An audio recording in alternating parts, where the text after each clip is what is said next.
They'd eat better, they'd sleep better, they'd crap better, everything would be better. What the heck, I'm fat and chubby, I need exercise anyway. If everybody did firewood, all the psychotherapists would be out of work, I'm just saying. Today on In the Wood Yard, we're leaving this wood yard. We're going to the old wood yard with that load of wood. We're gonna stack it. Here we go. So this is one of the trailers that we loaded the other day. We did Bert's trailer, we did Adam's trailer, we did Adam's buddy's trailer, we did my trailer, so we got 4 trailer loads full. And I have to take this to the studio because I use this as a photography background, and since I moved the wood yard, I don't have it anymore. And we have people that are asking about it, so it is a nice load of hard maple with a little bit of ash, and there's a little bit of ironwood in there. And we're gonna take it there and I'm gonna stack it. And we're gonna do 2 rows, so they're back to back. I try to make it about 6-7 feet high and probably 2 runners long, so about 6 feet long. So hopefully I have enough wood. If I don't, I'll take some more and do it. But people ask about it because I used to use that for a background all the time. So we're gonna take it there and we're gonna stack some wood. So stacking time. All right, we're here. We're back at the old wood yard, my photography studio. The old wood yard's kind of over that way.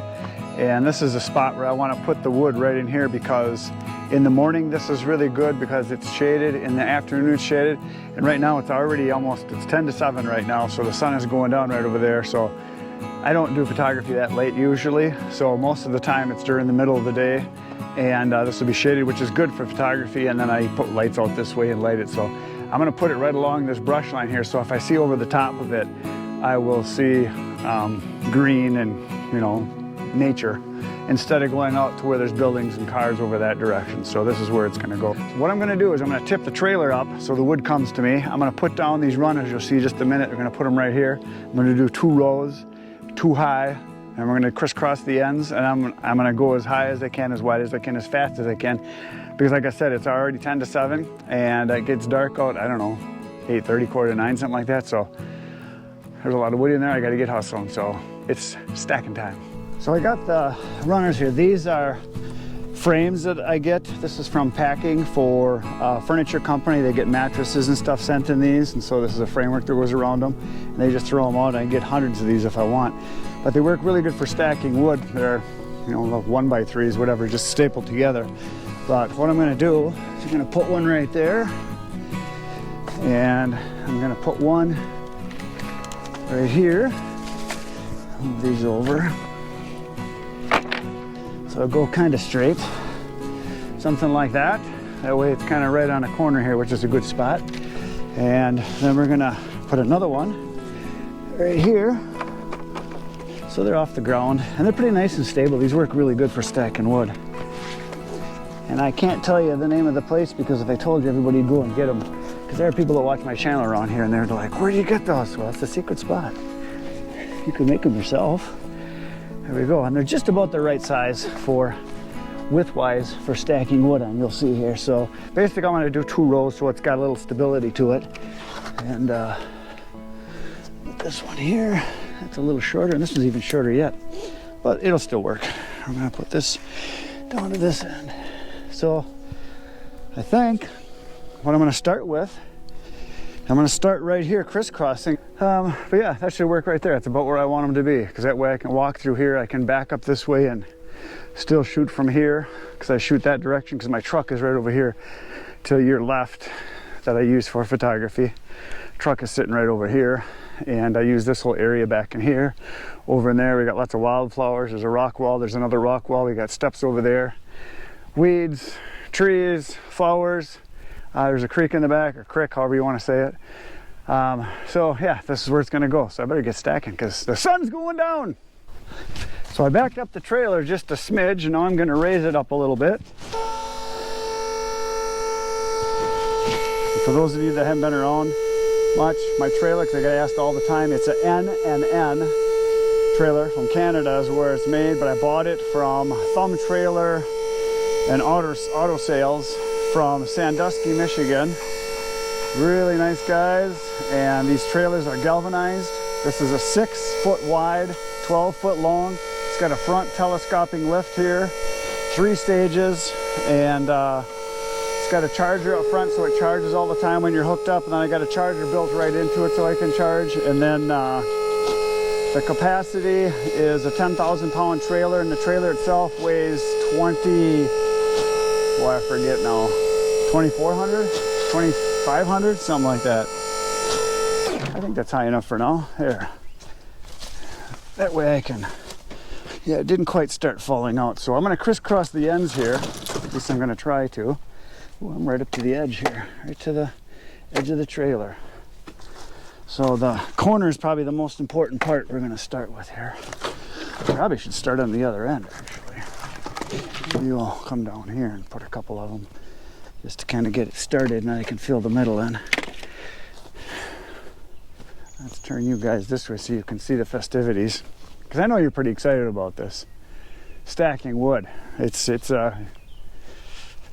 very exciting. It's almost like a roller coaster. Up and down, lots of screaming. And this wood is not going to be resplit. I'm leaving it at the size that it is because it'll be just fine by fall or winter time, or maybe next spring I'll sell this. But it will be sold eventually, but this is an okay spot to put it because it's kind of out of sight, out of mind. Even my crabby neighbor next door that is afraid of wood won't even see this because it's out of sight. So, and for those of you again that haven't been around a long time, the reason I moved the wood yard was mainly because of my neighbor. He was upset that I was storing product outside, and he didn't like the way it looked. And he was going to do whatever it took to get rid of me, and so he's got more money than me, so I just moved, which was actually ended up being a blessing in disguise because I got to know Bert and Adam and Keith and all the good guys over there on the farm, so it's a good deal. So basically I'm just gonna make this as solid as I can as I go, and once I get the corner belt it'll go real quick. I guess I don't need to be walking this far. I could back the trailer over there, but what the heck, I'm fat and chubby, I need exercise anyway. And that's another thing I should mention, that a lot of you are like, you should do this, you should do that. Well, the biggest part of the reason why I do firewood is exercise. You know, there's guys that go to the gym and they lift weights, accomplishing nothing other than sweating a little bit, getting some exercise, but they don't produce anything. I actually produce something, get exercise, make some money, have some fun, get to be outside. This is my therapy. If everybody did firewood, all the psychotherapists would be out of work, I'm just saying. All the people that have problems in their world would end because they would work for a living and get exercise, and they'd eat better, they'd sleep better, they'd crap better, everything would be better. Look at that, isn't that a thing of beauty so far? All right. So yeah, the reason I moved is they were gonna basically push the issue, even though the township didn't really care what I did, because the covenants were instructed in a way that they were kind of vague as far as what I could and couldn't do. And the township didn't have a problem, but my neighbor did. So he was gonna push it to the letter of the law as far as what I could do. And basically the requirements are is that if you store materials or equipment outside, it has to be stored on a hard surface, which means gravel, blacktop, or concrete.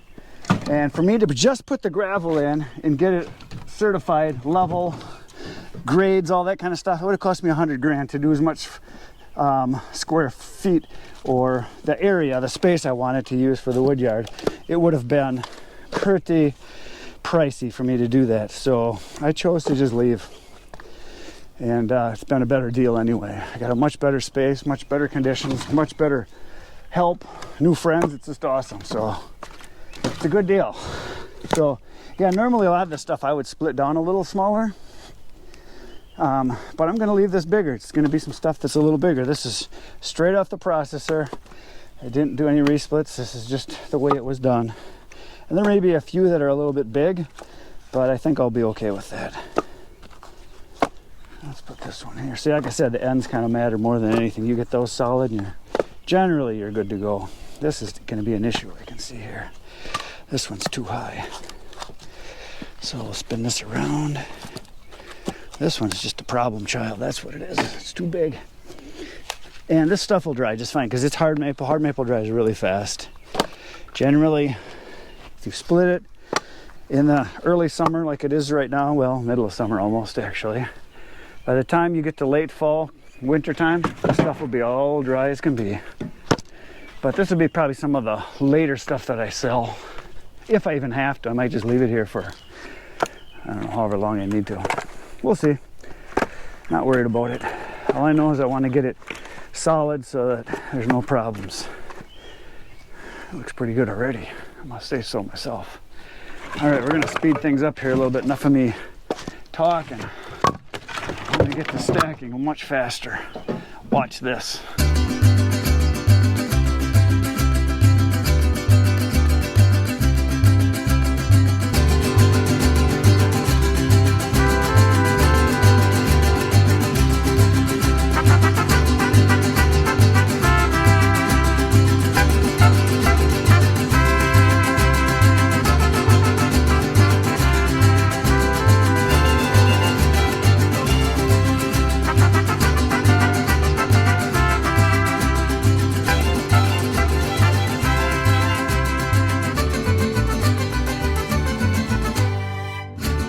Look what I have created!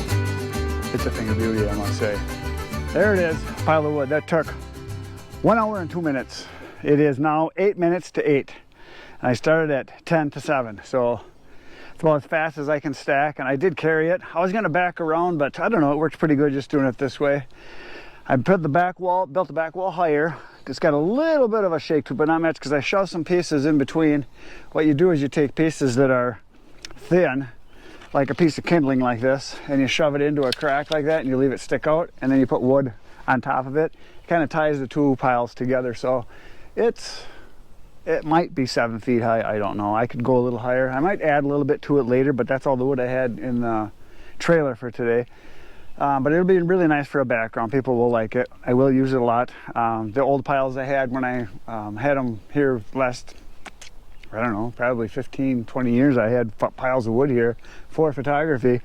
It worked out really good. Now this is maple, so it's lighter and brighter. I usually used oak, so it was darker and a warmer tone, so it's gonna look a little different, but as it ages, it'll darken up. It'll start to look like this stuff right in here, because these are ends from the logs, but it'll dry really good here. Now, some of these pieces are bigger than I normally would have, but that's okay, because it's gonna dry.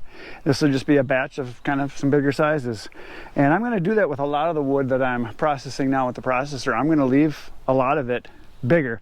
Like a piece like this I would probably knock in half, but this one would be fine. This one would be fine. This one maybe I'd knock in half. So I want to get them down so they're like about 4 or 5 inches, not much bigger, so the average person can pick it up with their hand. But I'll leave some bigger stuff, because this hard maple will dry really fast. It's hard maple, ironwood, and a little bit of ash in there too, but it's 80% hard maple. Hard maple is also called rock maple or sugar maple, for those of you that maybe call it something different parts of the country. And right now, somebody is probably feverishly typing, how much wood is that? I don't know, it's this much. It's like my good friend Bert would say, it's yay by yay. That's a measurement he uses quite often. It doesn't matter. But if you really want to know, I'll do a guesstimate for you.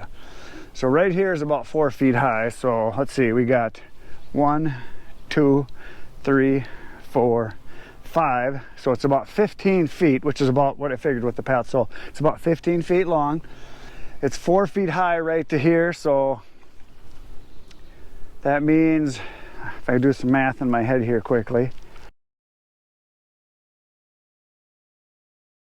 there might be a little bit more, there might be a little bit less. For those of you that have to know, that's what's there. So that's just a rough estimate. And again, it might be a little bit more, and my guess is it is a little bit more. Just because I think it is. But that's about what's there. So there you go. So I will be using this for photography over the next few months for high school senior portraits is primarily what I use this stuff for. And I'm going to put a couple logs down here in the front that will, well, rounds I should say, from over there. So people can sit on them. I have a couple different heights so they can sit in front of it and have it as a background. I've been using it, like I said, for quite a while, and I photograph a lot of guys that come in with plaid shirts, and I ask, hey, do you want somebody to woodpile with an axe? Because I got a double bit axe. And they're like, yeah, that'd be awesome. So. And people actually buy photographs of that for their senior portraits, which is awesome. So, and it's usually a guy that's an outdoorsy guy. A lot of the girls like it. They just think it's a nice looking background. So I do use it for guys and girls. It's the end of the day. So right now you're going to poke some buttons. You're going to come back tomorrow morning at 5:30 a.m. But before that, you're going to go watch all my videos on my channel because it's the right thing to do. That's all for tonight, folks. Good night, Irene.